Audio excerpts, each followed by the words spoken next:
അസ്സലാമു അലൈക്കും. നമസ്കാരമുണ്ട്. ഞാൻ ആശ്രമാനുമാണ്. ഞാനിപ്പോൾ ഉള്ളത് എൻ്റെ പൊന്നുപ്പാൻ്റെ അടുത്തുള്ള എൻ്റെ പൊന്നുപ്പാൻ്റെ ഭവനത്തിൽ. ഇപ്പോൾ മരിച്ചിട്ട് ഒരു വർഷത്തോളമായിപ്പോൾ. ഇപ്പോൾ പോകുമ്പോൾ പോലും വലിയൊരു മെസ്സേജ് എന്നിട്ടാണ് പോയത്. ഒരുപാട് ആളുകൾ ഉപ്പാൻ്റെ അടുത്ത് കടം പേടിച്ചിരുന്നു. ഇപ്പോൾ മരിക്കുന്നതിൻ്റെ 4 ദിവസം മുമ്പ് ഞങ്ങളോട് പറഞ്ഞ്, മക്കളെ എനിക്കൊരു കാര്യം പറയാനുണ്ട്. പഴയ കാലത്ത് ഉപ്പ ഒരു കടക്കാരനായപ്പോൾ ആളുകൾ വീട്ടിലേക്ക് തിരഞ്ഞു വരുമ്പോൾ ഇപ്പോൾ മാറി നടക്കുന്നു. അതേമാതിരി പപ്പാൻ്റെ അടുത്ത് കുറേ ആളുകൾ കാശ് മേടിച്ചിട്ടുണ്ട്. ഞാൻ പീടിയേക്ക് പോകുമ്പോൾ അവരെന്നെ കാണുമ്പോൾ അവരവിടെ എണ്ണീറ്റ് പോവാണ്. അവരടുത്ത് ഉപ്പാകത്ത് നിന്ന് മേടിച്ച കടം തിരിച്ചു തരാനില്ലാത്തതുകൊണ്ടാണ്. ഉപ്പാൻ്റെ കുട്ടികൾ ഉപ്പാക്ക് എന്തെങ്കിലും സംഭവിച്ചാൽ ഇപ്പം അത് പൊരുത്തപ്പെട്ടിക്കണമെന്നും ഉപ്പാൻ്റെ കബറിലേക്ക് പരലോക ജീവിതത്തിന് വേണ്ടി പ്രാർത്ഥിക്കണമെന്നും പറയണം. ഞാൻ അവരെ നേരിട്ട് കണ്ട് പറയണം എന്നുള്ള ആഗ്രഹമുണ്ട്. പക്ഷേ അവർ ഞാൻ കാണുമ്പോൾ അവർ മാറിപ്പോവാണ്. ഞങ്ങളിപ്പ വളരെ കഷ്ടപ്പെട്ട് വളരെ ബുദ്ധിമുട്ടാണ് ഞങ്ങളെ വളർത്തിയത്. അവർ നല്ലൊരു ഭക്ഷണം പോലും കഴിക്കാതെ അത്രയും ബുദ്ധിമുട്ടി ഞങ്ങളെ വളർത്തിണ്ടാക്കി. പക്ഷെ ഞങ്ങൾ ഉപ്പയും ഒരു കാരുണ്യം പഠിപ്പിച്ചിരുന്നു. അന്നും കഞ്ഞിവെള്ളം കൊടുക്കാണ്ടായിരുന്നു. ആ കഞ്ഞിവെള്ളം പാവപ്പെട്ട ചുമട്ട് തൊഴിലാളികൾ വീട്ടിന് മുന്നത്ത് വന്ന് നിൽക്കുമ്പോൾ അത് ഉപ്പിട്ട് തന്ന് ഞങ്ങൾക്ക് തന്നയക്കായിരുന്നു. അത് വലിയൊരു കാരുണ്യായിരുന്നു. ഉപ്പാൻ്റെ കയ്യിലുള്ളത് ഒരുപാട് സഹായങ്ങൾ ഇപ്പം ചെയ്തിപ്പോൾ. ഇതിനൊക്കെ ഉപ്പാക്ക് പടച്ചവൻ്റെ കാരുണ്യം കിട്ടട്ടെ എന്ന് നിങ്ങൾ പ്രാർത്ഥിക്കുക. കാരണം ഏറ്റവും രക്ഷിതാക്കൾക്കുള്ള ഏറ്റവും വലിയ ഭാഗ്യം നല്ല മക്കളെ കിട്ടണം. ഉപ്പാക്ക് 10 മക്കളെ കിട്ടിയിരുന്നു. ആ 10 മക്കളും കാരുണ്യ മനസ്സിലുള്ള, മറ്റുള്ളവരെ സ്നേഹിക്കാൻ മനസ്സിലുള്ള. അതിനർത്ഥം അന്ന് ഞങ്ങളെ കൈകൊണ്ട് കൊടുത്ത് തന്നയച്ച കഞ്ഞിവെള്ളത്തിൻ്റെ കാരുണ്യം. ഏതൊരു രക്ഷിതാക്കളും ഭാഗ്യം നല്ല മക്കളെ കിട്ടില്ല. അത് ഞങ്ങളൊപ്പം അനുഭവിച്ചു ആസ്വദിച്ചിരിക്കുന്നുണ്ടാവും. ഒരുപാട് നല്ല മനസ്സ് ഉള്ള മനുഷ്യരുണ്ടെന്നാണ്. നമുക്ക് കെടുക്കാനുള്ള ഒരു വീടാണിത്, നമ്മളെ ഏക കൊട്ടാരം. നമ്മൾ വലിയ വലിയ മണിമാളികളൊക്കെ കെട്ടുന്നുണ്ട്. പക്ഷേ അതിലൊക്കെ ശരിക്ക് ഒരു ദിവസമെങ്കിലും താമസിക്കാൻ പോലും ചില ആളുകൾക്ക് സാധിക്കില്ല. പക്ഷെ ഈ കൊട്ടാരം നമ്മൾ വന്ന് കടന്നേ പറ്റൂ. ഇതാണ് നമ്മളെ യഥാർത്ഥ കൊട്ടാരം. നമുക്ക് ഈ 6 അടി മണ്ണ് മാത്രമാണ് നമ്മൾ പരലോക ജീവിതത്തിൽ നമ്മൾ കാലാകാലം കിടന്നുറങ്ങാണ്.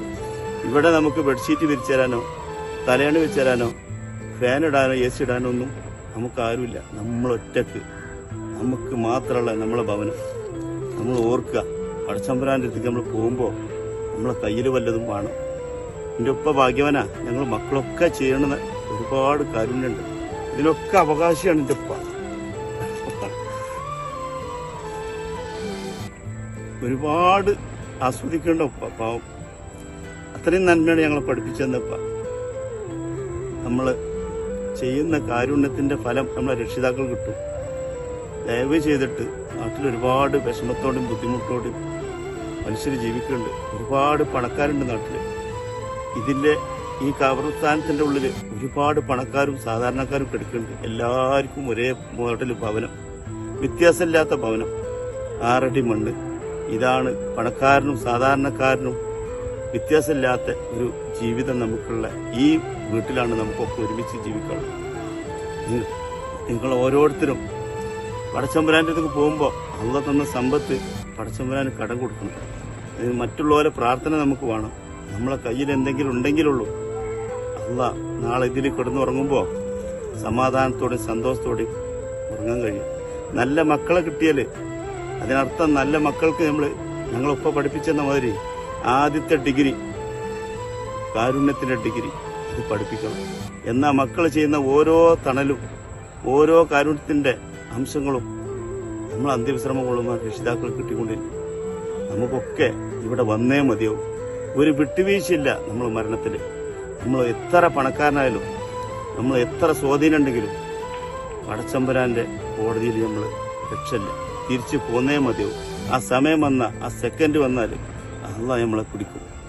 ജീവിച്ചിരിക്കുമ്പോൾ ആരോഗ്യം ഉണ്ടാകുമ്പോൾ നമ്മൾ വന്ന വഴി മറക്കാതെ മനുഷ്യനെ സഹായിക്കാനും സ്നേഹിക്കാനും ശ്രമിക്കുക. മറ്റുള്ളവരുടെ തിരിച്ചു പോരുമ്പോൾ മറ്റുള്ളവരെ പ്രാർത്ഥന കൊണ്ടുപോകുക. ഈ ഖബർസ്ഥാനങ്ങളൊക്കെ നമുക്കൊന്ന് ആലോചിച്ച ഇടയ്ക്കൊന്ന് കയറി വരുന്നത് നല്ലതാണ്. ഞങ്ങൾ ആഴ്ചയിൽ ഉപ്പാൻ്റെ അടുത്ത് എല്ലാ മക്കളും എത്തും. ഉപ്പാക്ക് സലാം പറയും. ഉപ്പാനോട് ഒരുപാട് കാര്യങ്ങൾ സംസാരിക്കും. ഉപ്പാനോട് പുഞ്ചിരിച്ച് ഞങ്ങൾ തിരിച്ചു പോവാം. കാരണം ഞങ്ങളെ വിശ്വാസം അതാ. ഉപ്പ സന്തോഷവാനായിരിക്കും എന്നുള്ളത്. അങ്ങനെ തന്നെ ആവട്ടെ. ഞങ്ങളൊക്കെ ഞങ്ങളെ പൊന്നുപ്പാക്ക് വേണ്ടി പ്രാർത്ഥിക്കണം. ഒരുപാട് നന്മ ഞങ്ങൾക്ക് കാണിച്ചു തന്നിട്ടും ഒരുപാട് പാവങ്ങളെ സഹായിച്ചിട്ട് ഞങ്ങളിപ്പോൾ പോയിട്ടുള്ളത്. ഇന്ന് ഉപ്പാൻ്റെ മക്കളും നല്ല കാര്യം ചെയ്തുകൊണ്ടിരിക്കുന്നു. ഈ ഖബർസ്ഥാനം ഒന്ന് കാണാം. ഇവിടെ എൻ്റെ മോളുമ്പാടെ വന്നതാണ്. നേരത്തെ എൻ്റെ മക്കളൊക്കെ വന്നിരുന്നു. ഇതാണ് എല്ലാവരും പണക്കാരനും സാധാരണക്കാരും കിടന്നുറങ്ങുന്ന ഒരു ഭവനം. ഈ ഭവനേ നമുക്കൊക്കെ ഉള്ളൂ. നാട്ടിൽ ഉണ്ടാക്കി കൂട്ടുന്ന മണിമാളികക്കൊക്കെ അവകാശികൾ മാറി വരും. പക്ഷെ ഇതിന് അവകാശികൾ മാറില്ല. ഇത് നമുക്ക് മാത്രമല്ല, നമുക്ക് കിടന്നുറങ്ങാനുള്ള നമ്മുടെ ഭവനം, യഥാർത്ഥ വീട്. ഈ വീടിന്റെ ഉള്ളറ ഒന്ന് കാണാം നമുക്ക്. ഇത് കണ്ടല്ലോ, ഇതിലൊന്ന് തിരിഞ്ഞു മറിഞ്ഞ് കിടക്കാൻ പോലും പറ്റില്ല. ഇതാണ് നമുക്കുള്ള യഥാർത്ഥ സത്യസന്ധമായ ഭവനം. ഇതിൽ നമ്മൾ വന്ന് കിടന്നേ മതിയാവും. നാട്ടിൽ വാരിക്കൂട്ടുന്ന സമ്പത്തോ നാട്ടിൽ കാട്ടിക്കൂട്ടിയ എന്ത് വണ്ടി എന്ത് ബംഗ്ലാവും ഒക്കെ അവസാനിപ്പിച്ച് അതിനൊക്കെ മറ്റുള്ളവർക്ക് നമ്മൾ കൊടുത്ത് തിരിച്ചു പോന്നേ പറ്റൂ. കാരണം അതിനൊന്നും നമുക്ക് അവകാശം ഉണ്ടാവില്ല. നമ്മളെ കയ്യിൽ എന്തെങ്കിലും സമ്പത്ത്, മറ്റുള്ളവന്റെ പ്രാർത്ഥന, അത് കയ്യിലുണ്ടെങ്കിൽ അത് ജാതി മതം ഭാഷയൊക്കെ മറന്നിട്ടുള്ള മനുഷ്യനെ സ്നേഹിക്കാൻ നമ്മൾ പഠിച്ചാൽ തീർച്ചയായിട്ടും ഇതിൻ്റെ ഉള്ളിൽ കിടക്കുമ്പോൾ സമാധാനത്തോടെ സന്തോഷത്തോടെ പരലോക ജീവിതത്തിൽ ആസ്വദിക്കാൻ പറ്റും. അതല്ലാത്തതൊന്നും നമുക്കുള്ളതല്ല. ഇവിടെ നമ്മൾ വന്നേ മതിയാവും. നമുക്കൊക്കെ ഉള്ള യഥാർത്ഥ ഭവനം ഓരോ മനുഷ്യനും പാടാവക്കണം. നമ്മളൊരു വഴി കൊടുക്കൂല, ഒരു വെള്ളം കൊടുക്കൂല. ഇതെല്ലാം എന്റേതെന്ന് ചിന്തിച്ച് ജീവിക്കും. അവസാനം തിരിച്ച് പോരേണ്ട ഒരു സ്ഥലം നമ്മുടെ യഥാർത്ഥ ഈ ഭവനം കാണുന്നത് നല്ലതാണ്. ഇതാണ് നമ്മളെ ഭവനം. അപ്പോൾ ആ കൊടുക്കാത്ത വെള്ളം, ആ കൊടുക്കാത്ത വഴിയോ, അല്ലെങ്കിൽ ഒരു നേരത്തെ ഭക്ഷണത്തിന് ഒരാള് വീട്ടിൽ വന്നാൽ ഗേറ്റ് അടച്ചിടണം. നമ്മൾ ഓർക്കണം, അതിനൊക്കെ അവകാശികൾ മാറി വരും. അതൊന്നും നമുക്കുള്ളതല്ല. പോരുമ്പോൾ തിരിച്ച് റബ്ബിന് കൊടുത്ത കടം, അതാ മാത്രമാണ് നമ്മുടെ സമ്പത്ത്. അതായിരിക്കും നമ്മളെ യഥാർത്ഥ ഡിപ്പോസിറ്റ്. പടച്ചമ്പരനെ ഓർത്ത് നമുക്കൊക്കെ വരേണ്ട ഏടാണ്. ഇത് ഓർത്ത് ജീവിക്കുക. ഇനി കൊറോണ പോലത്തെ രോഗങ്ങളല്ല, അതിനെക്കാട്ടും വലിയ രോഗങ്ങൾ വരാൻ കിടക്കുക. പണക്കാരായ ഒരു ആളുകളും സൂക്ഷിക്കുക. നമ്മളെ സമ്പത്തൊന്നും വേണ്ട, അതിന്റെ തടി കിട്ടിയാൽ മതി എന്നുള്ള വലിയൊരു മെസ്സേജ് ആയിട്ട് ഓടുന്ന ഒരു സാഹചര്യം വരാൻ പോകണം. ഓർക്കുന്നതെന്നല്ല, മനുഷ്യന്റെ കയ്യിലുള്ള സമ്പത്ത് മറ്റുള്ളവരും കൂടി കൊടുക്കുമ്പോഴാണ് അത് നല്ല സമ്പത്തായി മാറുന്നത്. ഓർത്ത് ജീവിക്കാൻ ശ്രമിക്കുക. നമുക്കൊക്കെ അവസാന യാത്ര പോകുമ്പോൾ പുഞ്ചിരിയോടുള്ള യാത്ര പോകാൻ പടച്ചവൻ വഴിയൊരുക്കി തട്ടെ. ഇവിടെ കിടക്കുന്ന മനുഷ്യർക്കൊക്കെ എന്തെങ്കിലും തെറ്റുകുറ്റങ്ങളൊക്കെ പറ്റിയിട്ടുണ്ടെങ്കിൽ അതെല്ലാം മാപ്പായി കൊടുത്ത് പടച്ചമ്പരം സ്വർഗീയ ജീവിതം കൊടുക്കട്ടെ എന്ന് പ്രാർത്ഥിച്ചുകൊണ്ട് സ്നേഹത്തോടെ നാസർ